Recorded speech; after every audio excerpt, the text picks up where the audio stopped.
So I want you to close your eyes for just a second and really picture the ultimate American infrastructure dream. Oh, I mean, if you follow transportation at all, or even just sci-fi, you know exactly the image you're talking about. Right. You probably have it in your head right now. It's that grand, totally romanticized vision of a high-speed, coast-to-coast maglev train. Like a single, shiny silver bullet. Exactly. A silver bullet shooting out of this gleaming architectural masterpiece of a terminal in New York City. And it's ripping smoothly across the Great Plains and gliding seamlessly all the way into downtown Los Angeles. It is very cinematic. Highly cinematic. It's the kind of thing you see on, like, a glossy poster in a retro-futuristic movie. Yeah, and it's deeply ingrained in our collective imagination, I think. We look at it as this ultimate transcontinental ribbon. A ribbon, yeah. Like this modern, totally frictionless echo of the original transcontinental railroad that connected the country back in the 1800s. Right. Feels like our inevitable destiny. But here's the huge problem with that. The reality check. The brutal reality check. If you actually try to execute that vision, if you try to build that shiny, romantic, coast-to-coast ribbon first, you are walking straight into a trillion-dollar disaster. Absolute catastrophic failure, without a doubt. Yeah, it's a recipe for disaster. Yeah. So today we are taking a deep dive into the source material, specifically an extensive, deeply analytical essay we received titled A Strategic Framework for National Maglev Infrastructure. It's a heavy one. It really is. And I have to tell you, for those of you listening who, love that glossy poster image we just talked about, this source material is going to completely shatter it. It definitely breaks the illusion. It does. It replaces that illusion with a radical, hyper-pragmatic blueprint for how to actually build a United States national maglev system that can survive the real world. And I think we should warn everyone that this framework relies on three wildly unlikely pillars. Yes. Okay, so first pillar. The biological intelligence of a brainless organism known as slime mold. Which still blows my mind. Same. Second pillar. The unforgiving, just brutal laws of high-speed railway physics and geometry. Uncompromising physics, yeah. And the third pillar, which is probably the most shocking one, the surprising, totally counterintuitive necessity of starting this entire multi-trillion-dollar network, not in New York and not in California, but in, drumroll please, Nebraska. Nebraska, I know. To the listener, pairing a futuristic multi-trillion-dollar maglev system with slime mold and the plains of Nebraska probably sounds like, well, an absolute infrastructure fever dream. A complete fever dream. But the logic presented in this analysis is astonishingly tight once we begin to actually break it down. Okay, let's unpack this. I'm looking at the visual backdrop we've put up here in the studio for you, and it's shifting away from those massive coastal cities right now. Right, no more Manhattan or LA. Nope. We are now looking at a sprawling map of the American Midwest, and it's overlaid with these glowing, almost organic-looking net worth nodes. They look kind of like a root system. Yeah, exactly. Now, I have to admit, as someone who loves the idea of, hopping on a train in Manhattan, waking up in Malibu a few hours later, my initial reaction to Nebraska over New York is just intense skepticism. Sure. I mean, why on earth are we starting a project of this magnitude in the middle of the prairie? Well, it all comes down to a central philosophy that the source material really hammers home. Okay. The author argues that a successful infrastructure project of this immense scale requires prioritizing what they call an unglamorous operating truth. Oh, I love that phrase. Right, over a glamorous map. The glamorous map is New York to LA. That is what politicians want to stand in front of at a press conference with a giant ribbon to cut. Right, looks great on a campaign flyer. Exactly. But the unglamorous operating truth is that building this requires navigating just mind-bending logistical, geographical, and financial realities. You can't just draw a line across a map with a Sharpie and magically lay down magnetic track. No, you really can't. You need a system that can actually survive its own construction phase, both financially and politically. That makes sense. The survival of the project itself. You don't want to dig a giant hole in New York, run out of money 5 years in, and end up with nothing. Exactly. So let's get into the first pillar, which is arguably the most bizarre element of this entire framework, the biological blueprint. The slime mold. The slime mold analogy, yeah.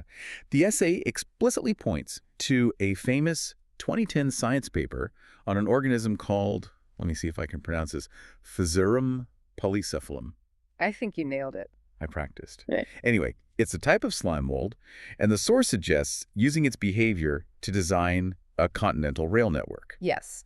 And just to set the record straight right away for anyone panicking, the author isn't saying we put a petri dish of slime mold in charge of the Department of Transportation. Though to be fair, depending on the current state of highway traffic where you live, some people listening might actually vote for the slime mold. I mean, they might do a better job with the 405 in LA, honestly. Seriously. But I want to really visualize this for you. Think about your own daily commute. Or like trying to find the path of least resistance through an incredibly crowded city center. Yeah.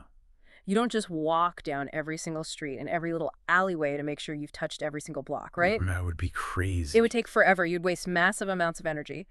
Over time, you figure out the most efficient, cost-effective main routes. The trunks. Right, you find your main arteries. Exactly. And if a major road is closed, you have like one or maybe two reliable backup routes, but you don't have 50 backup routes. Because maintaining knowledge of 50 routes is inefficient. Exactly. And the slime mold does exactly this when it's foraging for food. What's fascinating here is how that 2010 science paper actually worked. Break it down for us. So researchers in Japan placed oat flakes on a surface in a pattern that perfectly matched the geographic locations of Tokyo and the surrounding major cities in the Kanto region. And slime mold loves oat flakes, right? Oh, it loves them. That's the food source. Then the researchers illuminated certain areas of the board with light. Okay, why light? Because they wanted to represent natural obstacles like mountains or bodies of water. Slime mold naturally avoids bright light. So they basically created a biological topography map of Japan. Precisely. And then they introduced the slime mold to the center. And what happened? Well, initially, the organisms spread out in this massive, solid, highly inefficient web, just trying to find all the food sources at once. Right, sending feelers everywhere. But within a few days, something incredible happened. It didn't maintain that giant web. It shrank. It pruned itself. It pruned away the redundant, inefficient connections and thickened the core routes.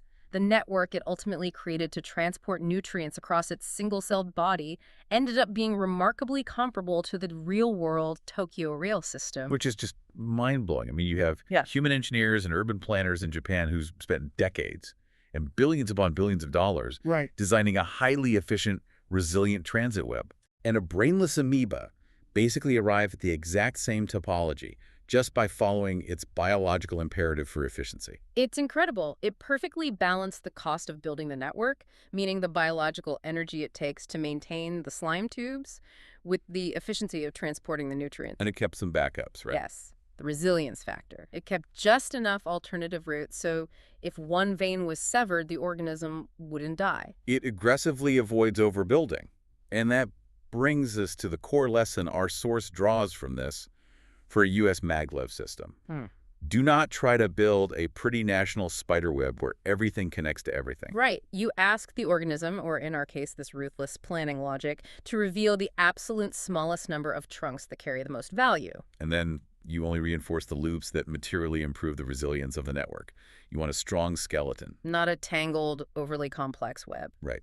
But the researchers here make a compelling point that we must transition out of biology very quickly at this stage. Yeah, slime mold only gives you the topology. It gives you the abstract map, the where we should generally go to connect economic centers. Because it absolutely does not replace engineering. Not at all, because now we have to pivot to the second pillar, the brutal facts of physics and geometry. And physics does not care about your map. No, it doesn't. Slime mold might say connect point A to point B, but the geometry of a vehicle traveling at hundreds of miles an hour dictates where that track can physically, legally, and safely go. And this is where the framework gets incredibly strict, like bordering on draconian. The source pulls heavily from the Federal Railroad Administration, or FRA, guidelines. Which are very rigid for a reason. Yeah. Let's make one thing very clear for everyone listening right now. Maglev is not just a faster Amtrak train. Not even close. The FRA data they included makes it painfully clear that the ideal horizontal alignment for Maglev is a perfectly straight line between 2 points. Straight as an arrow. Furthermore, the framework cites documentation from the proposed Baltimore-Washington SCMAGLEV project, which explicitly states that Maglev requires a dedicated, completely grade-separated guideway. Right. You cannot just upgrade existing infrastructure. You can't just slap magnets on an old track. Well, You cannot run these levitating vehicles on conventional steel wheel track, Yeah. and you absolutely can't have them interacting with standard freight or passenger rail. They need to be totally isolated, They have to have their own completely separate, elevated, or tunneled infrastructure. which makes sense intuitively, right? They're literally hovering on powerful superconducting magnets. But I have to push back here because for those of you listening, you're probably wondering what I'm wondering. Go for it. Why can't we just curve the tracks around obstacles? Like, Yeah. if there's a mountain range or a dense suburb or a protected national forest in the way, just turn the train. Right. Steer around it. Yeah, we do it with interstate highways all the time. Cars curve, Yeah. conventional trains curve. We can't curve casually because of the sheer physics of extreme speed and lateral g-forces. Okay, explain that. The source dives into the operational data from Japan's Yamanashi Maglev test line to illustrate why curvature is a massive engineering trap. On that test line, the absolute minimum curve radius they use is 8,000 meters. Wait, hold on. 8,000 meters. That is nearly 5 miles for a single curve. Yes.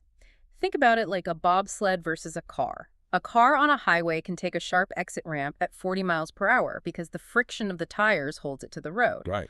But a maglev train is traveling at 300 plus miles per hour while levitating. There is no physical friction holding it to a rail. Oh, wow. So if you try to force a sharp turn at those speeds, the centripetal force, the lateral G-loading, would literally tear the passengers apart. It would turn them into a smoothie. Basically, or to avoid that, it would require the track to be banked at such an extreme angle that it would be physically impossible to build. So to make a turn without crushing the passengers, the curve has to be unimaginably gradual. A 5-mile radius.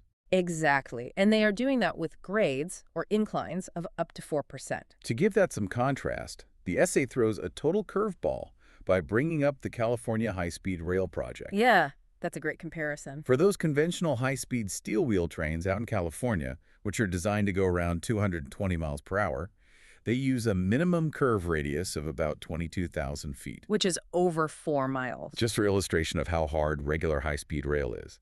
And Maglev pushes those constraints even further. It does. So, synthesizing this so far, biology, our slime mold logic, helps us choose the bones of the network. Yeah. It tells us we only need a few powerful trunks. Right. But those bones must be drawn with strict, disciplined, high-speed geometry. Yeah. You simply cannot casually weave a train that is moving at magnetic levitation speeds through a suburban neighborhood. No, you can't weave it all. It has to be straight. It has to be dedicated. It has to be uncompromising. Which is incredibly hard to do in a densely populated area where land is already chopped up by highways, power lines, and private property. Exactly. Which naturally leads us to ask, okay, we know how the track must be laid, straight, dedicated, and efficient. But how long should these routes actually be? That is the trillion-dollar question. Literally. Does the math support a straight track from coast to coast right away? The source introduces the FRA's cost-benefit framing to determine Maglev's ideal transportation niche. And there is a very specific, mathematically proven sweet spot for this. Yeah, break down this sweet spot for us. There is. The FRA's framing argues that Maglev's most appropriate application is in extremely high-density corridors with strong city pair markets in roughly the 150 to 500-mile range. Let's really dissect that. Why not under 150 miles? If I want to commute 50 miles from the suburbs into the city, shouldn't a Maglev train going 300 miles an hour be the greatest thing ever? You would naturally assume so. I'd be at work in 10 minutes. But the source explains that for trips below about 150 miles, the station access and egress penalties begin to completely dominate the total trip time. Access and egress, meaning the actual human reality of getting to the station. Right. Finding parking, walking through a massive terminal, going through security or ticketing, waiting on the platform, and then doing all of that in reverse when you arrive at your destination. Precisely. Let's look at the math here. Okay. If the actual train ride only takes 10 minutes because you're covering 50 miles at 300 miles an hour. Which sounds amazing. It does. But what if it takes you 45 minutes to commute to the Maglev station from your house? Traffic. And then another 30 minutes to get from the destination station to your final meeting downtown. The incredible speed of the Maglev is entirely negated. Yeah, you spend an hour and 15 minutes just dealing with the logistics of the stations. Exactly. You might as well have just driven your car directly from point A to point B on the highway. Okay, that makes perfect sense for the low end. It's an over-engineered solution for a local commute. It's using a sledgehammer for a nail. But what about the high end? Why not over 500 miles? If the train is that fast, Why not execute that New York to LA dream right out of the gate? Because beyond about 500 miles, commercial air travel begins to win the math equation. How so? Air travel is miserable. It can be, but the essay points out that the sheer cruising speed of a jet eventually overwhelms the inconvenience of the airport. Okay, fair. Yes, airports are a massive hassle. Security takes forever, boarding takes forever, but an airplane cruises at 500 to 600 miles per hour in a straight line through the sky, completely unobstructed. Right, without needing a multi-trillion-dollar magnetic track built underneath it on the ground. Exactly. Once your total trip distance hits 600, 700, 1,000 miles, the airplane is going to beat the Maglev on time and almost certainly on cost. So what does this all mean for our grand vision? It means the United States system should not be conceptualized as one heroic, symbolic, transcontinental leap. No, it can't be. It has to be built as an overlapping chain of 150 to 500-mile markets. Each individual link in the chain has to make economic sense on its own, competing effectively against both the car and the airplane. It's a deeply modular approach to a continental vision. But let me push back on this, because I know those of you listening are probably feeling a bit let down by that. Does this mean a true, seamless continental system is just a fantasy? No, absolutely not. Are we giving up on the transcontinental dream entirely and just settling for regional shuttles? No. The expert analysis here is clear. A continental system is entirely possible, and it is the ultimate goal. However, it must emerge organically. Organically, like the slime mold. Exactly. It has to grow as a lattice of profitable, high-utility regional segments. You build one 300-mile segment that works, proves the technology, builds public trust, and generates revenue. Okay. Then you build the next overlapping 400-mile segment connecting to it. It cannot be an oversized, vanity-driven first move. The transcontinental connection is the result of the network growing properly over decades, not the starting point. Which brings us to the crux of the entire framework. The big reveal. If we are building these 150 to 500-mile overlapping chains, where in the world is the very first link? Where do we break ground? And our framework gives us an answer that is going to make a lot of coastal elites scratch their heads. The framework demands that we start in Nebraska. It does, and I want to emphasize, the text is very clear that this is not a gimmick or a political compromise. It sounds like a joke at first, honestly. It does. But Nebraska is presented as one of the most rational, geographically, and logistically perfect inland starting points in the entire country, but only if you understand why. And I can hear the initial skepticism from you listening. Why Nebraska? Why not a massive coastal city like New York or San Francisco with millions of potential high-income riders right outside the station doors? Because that's the glamorous map thinking again. Right. This is where the framework introduces the concept of the dual-center architecture. Yeah. And it completely changes how you think about rail planning. It is a critical departure from traditional transit logic.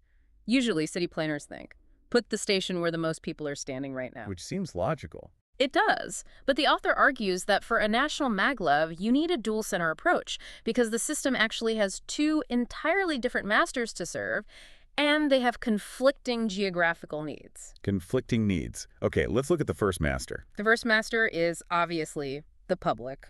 The passenger is paying for tickets. The framework identifies the cities of Omaha and Lincoln as the passenger gateway. I pulled the demographic numbers, the source cited from the 2024 Census Quick Facts, to give this some context for you. What are the numbers? Omaha is sitting at an estimated 489,265 people. Lincoln is at 300,619. So combined, you have nearly 800,000 people. Exactly. This is your public-facing front door. This is where you put your intermodal transfers, your glossy terminals, your institutional headquarters, and your corporate offices. It's what gives the project its political legitimacy because taxpayers can actually see it, write it, and photograph it. But that's only half the architecture. And honestly, it's the easy half. Much easier. The other half is what the author calls the inland machine room. The inland machine room. And that is located roughly 250 miles west in North Platte, Nebraska. Right. Now let's look at the population for North Platte per that same 2024 estimate. Tiny. 22,549. It is tiny compared to Omaha. But North Platte has something Omaha doesn't have, and something New York City could never have. Space. Well, specifically, it has Bailey Yard.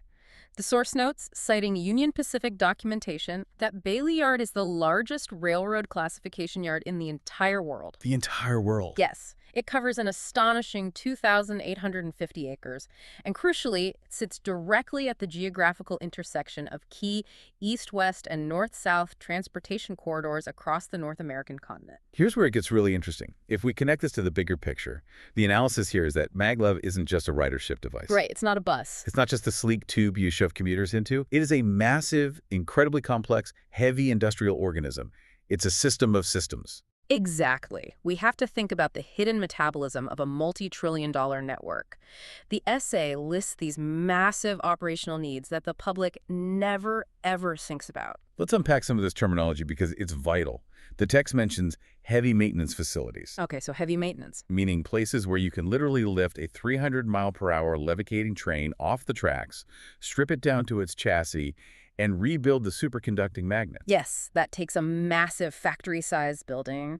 It also requires precision guideway fabrication. Right. You can't just pour concrete in the field to millimeter precision. You have to build massive factory-scale facilities to cast the guideway segments before you lay them. The text also brings up turnout-free trunk dispatching. Wait, turnout-free trunk dispatching. Let's Yeah. translate that for you listening. What exactly is a turnout, and why is it such a nightmare for Maglev? Good question. A turnout is basically a track switch. On a normal railroad, you have mechanical rails that physically slide left or right to divert a train onto a different path. We've all seen those. Right. But doing that with a magnetic levitation guideway that must remain perfectly aligned to a fraction of a millimeter. Oh boy. It is mechanically terrifying and wildly expensive. So you need massive tracts of land to sort trains without relying heavily on high-speed switching. Okay, what else? Then you have traction power management, which requires industrial-scale electrical substations. Because it takes massive amounts of electricity to hover a train. Exactly. You have weather hardening facilities to protect the fleet from extreme freeze-thaw cycles. You have emergency response staging. And perhaps most importantly, overnight fleet redistribution. Okay, meaning when everyone goes to sleep, you have to move hundreds of empty trains across the country so they are in the right cities for the morning rush hour. Yes, you need a massive parking lot, essentially. And you simply cannot put all of that in downtown Manhattan, or downtown Los Angeles, or even downtown Omaha. You cannot. The land acquisition costs alone would bankrupt the project before you laid a single magnet. You need massive amounts of relatively cheap flat land, and you need a workforce and a local culture that is already intimately organized around rail-scale logistics. Which brings us back to North Platte. Yes. North Platte, because of Bailey Yard, is culturally, geographically, and operationally built for this exact scale of heavy industry. You know what it makes me think of? What's that? It makes me think of the architecture of a Michelin star restaurant. Oh, I like that. Omaha and Lincoln are the glamorous dining room. That's where the crystal chandeliers are, the soft music, the beautiful plating, the sommeliers. What's where the customer sits? Right, the public sits there and thinks, wow, what a magical, effortless experience. But North Platte is the massive, highly coordinated, stainless steel industrial kitchen in the back. Where the magic is actually made. Exactly. There's open fire, there's shouting, there's massive deliveries of raw ingredients coming in at 4 a.m., there's grease. The public only ever sees the dining room. But without that massive, unglamorous kitchen, the whole magical experience dies in a single day. That is a perfect analogy. The public imagines the Maglev network beginning in the pristine dining room of Omaha Lincoln, but the network's hidden technical metabolism is actually built outward from the North Platte supernode. It just makes so much sense when you explain it like that. It is a much healthier, more realistic design than pretending every national system needs its first sacred center on the impossibly expensive, cramped coasts. Okay, so our Nebraska heart is pumping. The kitchen is fully operational in North Platte. The dining room is open in Omaha. With this supernode established, where do the arteries actually go?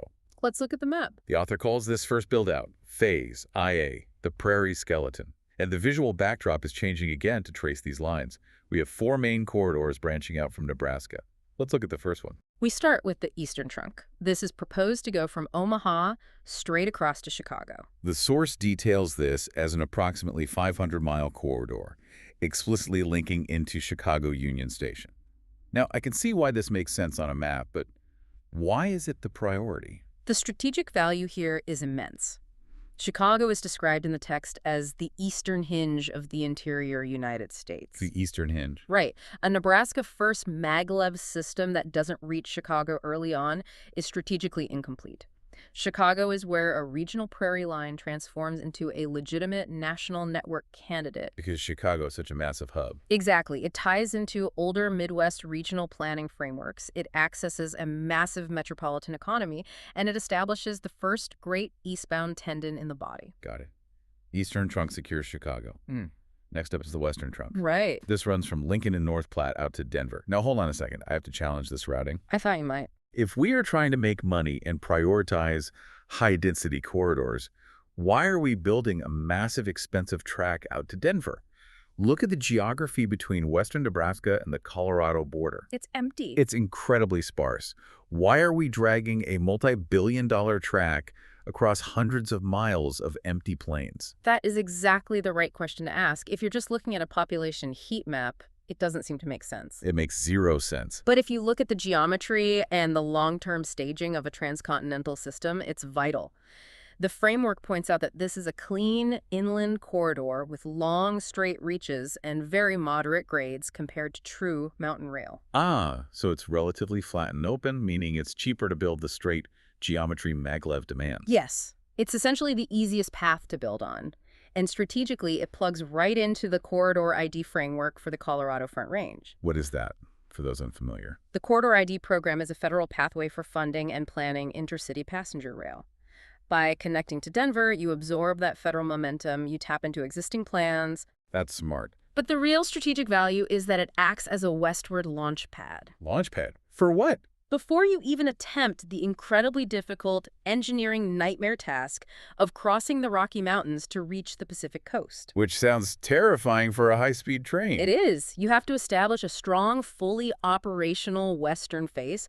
Denver gives you that anchor. It's the base camp for the eventual assault on the Rockies. Yeah. Okay, I see the logic. Then we have the southern hinge. Yes. This goes from Omaha down to Kansas City, and then from Kansas City over to St. Louis. This is where the slime mold logic truly shines. Tell me more. Remember the biological rule. Don't build a brittle network. The source specifically warns against creating a brittle star network topology. Meaning a star shape where every single movement across the interior of the country has to route back through one single central point in Nebraska. Exactly. If there's a catastrophic power failure in Omaha or a massive blizzard, the whole country's transit stops because everything bottlenecks through one node. Right. So the Kansas City to St. Louis lower loop provides a vital secondary path. It gives the interior network a second path to Chicago, a second path to the south, and a second path to the east. Oh, that is brilliant. It is the ultimate example of resilience in the network topology. Kansas City isn't just a destination stop. It is the hinge that prevents a single point of failure architecture. If the Omaha line goes down, you route traffic through the St. Louis KC hinge. Finally, for Phase IA, we have the northern branch, Chicago up to the Twin Cities in Minnesota. Notice the routing there. It doesn't go straight from Nebraska to Minnesota. That's true. Why not? The source points out that the framework acknowledges the federal planning gravity that already exists. Plan gravity. There's already significant momentum for conventional rail corridors through Milwaukee, Madison, Eau Claire, and what's known as the TCMC expansion through La Crosse. TCMC meaning the Twin Cities-Milwaukee-Chicago corridor. Right. That is an incredibly smart, pragmatic choice. The framework doesn't force some awkward, brand-new diagonal line directly across the plains from Nebraska to Minneapolis just to make the map look perfectly symmetrical. No, because that would be fighting the current. Right. It routes through Chicago, respecting the existing U.S. rail planning gravity. You use the political and financial momentum that's already established. Exactly. You don't fight the existing planning currents, you harness them. So that is your true inland skeleton. Let's review it really quick. Omaha-Lincoln to North Platte to Denver going west, Omaha to Chicago going east, Omaha to Kansas City to St. Louis, creating that resilient loop, and Chicago to the Twin Cities as the northern branch. Okay, so the inland skeleton is alive. Yeah. The heart is beating in Nebraska. The limbs are reaching out. It's a working organism. Now, I know what you listening are thinking. Now do we go to New York? Now do we conquer Los Angeles? We've eaten our vegetables in the Midwest. Can we finally have dessert on the coasts? I can hear the anticipation. Right. And the framework issues a strict, uncompromising warning. No. Not yet.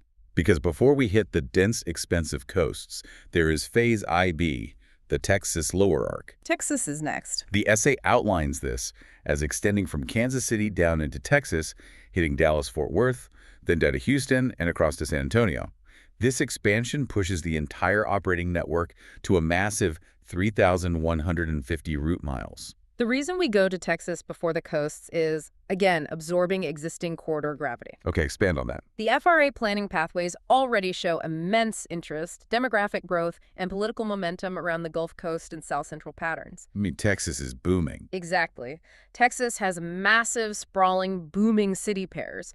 There is money and political will already pointing in that direction. You harness that to build out the network's revenue base before you tackle the hardest parts. But I want to really focus on why we are so aggressively avoiding the coasts. Let's talk about the warning of the coasts. It's a stark warning. The source looks at the East Coast, the densely packed corridor from Washington to Richmond, Charlotte, Atlanta, or the Cascadia region in the Pacific Northwest, and the West Coast, specifically the California High-Speed Rail Project and the Lausanne Corridor running from San Diego to LA up to the Bay Area. The brutal reality of the West Coast, as the author states in a wonderfully evocative phrase, is that California is obvious in demand and vicious in delivery. Vicious in delivery, that perfectly captures it. Yes, millions of people want to travel between San Francisco and Los Angeles. The demand is undeniably obvious. Everyone agrees on that. But the physical constraints are punishing. You are dealing with incredibly dense urbanization, extreme environmental sensitivity, shared legacy rail corridors, seismic fault lines, Earthquakes, yeah. and mind-boggling terminal complexity in places like downtown LA. And to prove just how vicious that delivery can be, the source brings up the ultimate cautionary tale: the Baltimore-Washington SEMBL-EV project. This is a wild story. It is. Now, I want to pause and be incredibly clear here, especially given how we approach topics on this deep dive. Good idea. The original text touches on the intense local politics, the community pushback, and the environmental opposition around this specific project in Maryland and D.C. Our job today is not to take a side on the politics of East Coast infrastructure or to judge the validity of those community concerns. No, we're not touching the politics. We're looking strictly and impartially at the raw delivery lesson, the logistics, the geometry, and the numbers. And the numbers are chilling from an infrastructure planning perspective. Lay it out for us. The essay points out that as of August 2025, the U.S. Department of Transportation canceled over $26 million in grants for this project. Canceled. Just pull the funding. Yes. And why? Look at the physical scope versus the environment. The proposed project was only 33 to 35 miles long. Wait, 35 miles? That's practically a daily commute. It is. It's not a national system. It's a hyperlocal shuttle. But to thread those 35 miles of perfectly straight maglev geometry through that dense of an urban corridor between two major legacy cities, the project required 75 to 83% of the route to be built in deep underground tunnels. 80% in tunnels. Let's unpack why tunneling is so debilitatingly expensive in coastal cities. It's a nightmare. You're dealing with high water tables, relocating massive, undocumented, century-old utility lines. Oh, the utility lines alone. Right. Navigating around existing subway systems, acquiring subterranean property rights from angry homeowners, and conducting endless environmental impact studies. You are fighting the very earth itself. And because of those factors, the estimated capital cost for those 35 miles was nearly $20 billion. It's just $20 billion for 35 miles. That is the delivery lesson right there. The expert synthesis here is profound. Yeah. If you open your grand, visionary national Maglev project by attempting to tackle a brutally difficult, heavily litigated urban corridor like D.C. to Baltimore or L.A. to San Francisco, you are mathematically guaranteeing decades of delays. And massive, publicly embarrassing cost overruns. Exactly. And what is the result? The public, the taxpayers, learn to associate the very word maglev with litigation, endless tunneling trauma, and total programmatic failure. It becomes a joke. You lose the public trust before you even lay the first 100 miles of track. Which is why the strategy of building inland, straight trunks first, the prairie skeleton in the Midwest, is so critical. Yeah. It is fundamentally about earning a social permission structure. Yes. Social permission structure. You build where land is relatively cheap, where the geography is open and flat, where you don't have to tunnel for miles, and where you can move fast and actually deliver a working product on time. You prove to the American public that the technology works. Right. You build a massive inland economic engine, and then once the system is generating revenue and goodwill, You have the capital and the political leverage to tackle those coastal nightmares. It's the only way it works. Here's where it gets really interesting, though. We've avoided the insanely expensive coasts for now. We've stayed in the prairie in Texas. Yeah. But this inland build, Phase 1A and 1B, is still not cheap by any stretch of the imagination. Yeah. Let's dive into the sheer financial scale of this project. The text breaks down the cost architecture. And it is staggering. The source provides a fascinating historical baseline to start us off. Let's hear it. Back in 2004, FRA estimates put Maglev construction at roughly $40 million to $100 million per mile. Okay, that was a while ago. And even back then, they noted that California terrain varied wildly from $27.4 million per mile in open rural areas all the way up to nearly $100 million per mile in dense urban areas. But 2004 was a long time ago. Inflation, material costs, labor, everything has skyrocketed. What are the modern baselines for building this kind of technology? For a modern reality check, the source looks at Japan's Chuo Shinkansen, Okay. specifically the highly complex Shinagawa to Nagoya Maglev section.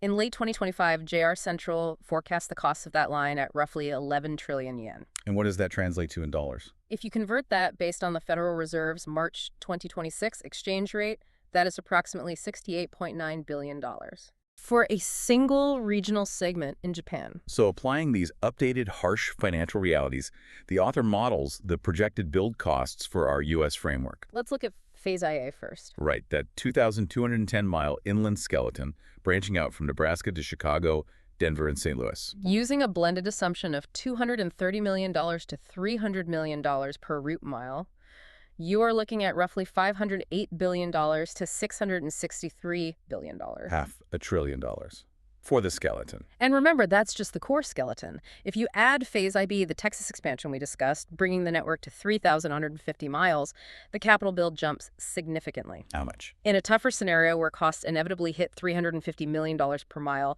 due to complex systems add-ons and supply chain issues, that Phase 1 total reaches $1.268 trillion. Trillion. With a T. With a Over $1 trillion before you ever touch the Atlantic or the Pacific Oceans. And the ultimate scale of the project. If you build out a true 9,500 to 11,000-mile national grid connecting the coasts and the major corridors, the model ranges from $2.85 trillion to an astonishing $4.95 trillion. Yeah. Let me drive this point home for you listening. This is a multi-trillion-dollar undertaking. It's massive. This is not a standard few hundred billion infrastructure bill passed by Congress. This is a generational effort reshaping the physical continent. Which is exactly why the framework insists on a merciless, strict build doctrine. The build doctrine. Yes. When you are spending trillions of dollars of public and private money, you cannot afford to make early compromises that cripple the system's capacity decades down the line. Right, like the rule against single-track traps. This is a great engineering lesson. Yes, it is. The text explains that the trunk sections must be built primarily as a dual guideway, 2 tracks, one going in each direction simultaneously. It sounds obvious to us. But when politicians and planners see the multi-trillion-dollar price tag, the very first thing they try to do to cut costs is propose building a single track with passing loops, where trains have to wait for each other to pass. It's like building a one-lane interstate highway for the nation's entire semi-truck supply chain. If one truck breaks down, or if you miscalculate the passing schedule, the entire nation's transit stops. That's a great way to visualize it. The author argues that single-track compromises are fatal capacity traps. Fatal cats. The fixed costs of acquiring the right-of-way, doing the environmental clearances, and building the massive power infrastructure are already huge. So you're not saving that much anyway. Exactly. Saving a fraction of the total cost by dropping the second track ruins the operational capacity of a national trunk. Money should be spent on straightness, aggressive grade separation, and wind hardening in open country, not on false savings like single tracking. And there is another incredibly strict and probably controversial rule in this build doctrine: rationing downtowns. Oh, this is a very tough pill to swallow for city mayors and local politicians. It is. Every mayor wants the shiny Maglev terminal right next to their city hall. Of course they do. But the framework explicitly says, do not treat downtown access as a religious obligation. That's a great phrase, religious obligation. The guideway should act more like an aviation corridor pinned to the ground, It should follow long, straight transport corridors, interstates, Hmm. major utility lines, agricultural borders. It should use peripheral through stations on the edge of town or short connector spurs to serve cities. You only build a true deep penetration metro terminal in the heart of a downtown if the projected ridership and the land use returns absolutely mathematically justify the immense multi-billion-dollar cost of tunneling there. Because otherwise, Otherwise, you ruin the perfect straight geometry of your multi-trillion-dollar trunk just to satisfy local politics and say you stopped at Main Street. it's all about keeping the line honest to both its operational mandate and the laws of physics. So to recap this massive deep dive into the source material for you, we can distill this entire strategic framework down into 3 governing laws. Let's hear them. Law number 1, topology. We use the slime mold logic. Build a few vital high-capacity trunks first and only add loops where they meaningfully improve the network's resilience against failure. Right. Law number 2, geometry. Accept the rigid, unforgiving high-speed reality. Straightness is paramount, curves must have massive multi-mile radiuses, guideways must be entirely dedicated, and expensive downtown penetrations are strictly rationed. No cutting corners. Literally. And law number 3, phasing. Respect corridor economics. Build overlapping 150 to 500-mile markets, starting with an inland skeleton, and fiercely delay the symbolic, impossibly expensive coastal builds until the system has earned its operational and political keep. This raises an important question when we look back at our surprising starting point, Nebraska. Good old Nebraska. Nebraska gives the network its passenger door in Omaha, its vital, heavy industrial machine room in North Platte, and the fundamental, pragmatic economic engine required to eventually make those coastal dreams a plausible reality. It is the unglamorous operating truth that makes the glamorous map possible in the long run. Absolutely. It really is a complete paradigm shift in how we think about building the future. And I want to leave you, listening to this, with a final lingering thought. Okay. One that builds on this incredible source material, but stretches out into the wider world we are living in right now. We just spent this time realizing that building a resilient, multi-trillion-dollar physical network requires us to prioritize hidden metabolisms, heavy industrial logistics, and unglamorous inland machine rooms over flashy coastal centers. Right. Are we making the exact same mistake with our digital infrastructure today? Oh, that's interesting. When we look at the frantic global race to build massive AI data centers, to upgrade the electrical power grid for the next century, to lay the physical fiber optic cables that power our wireless world, are we still just chasing the glamorous map? Just looking at the surface level. Exactly. Are we just looking at the shiny apps on our phones? Or are we finally learning to build the unglamorous operating truth that keeps the whole system from collapsing? Thank you for joining us on this deep dive into the sources. Keep questioning the blueprints of the world around you.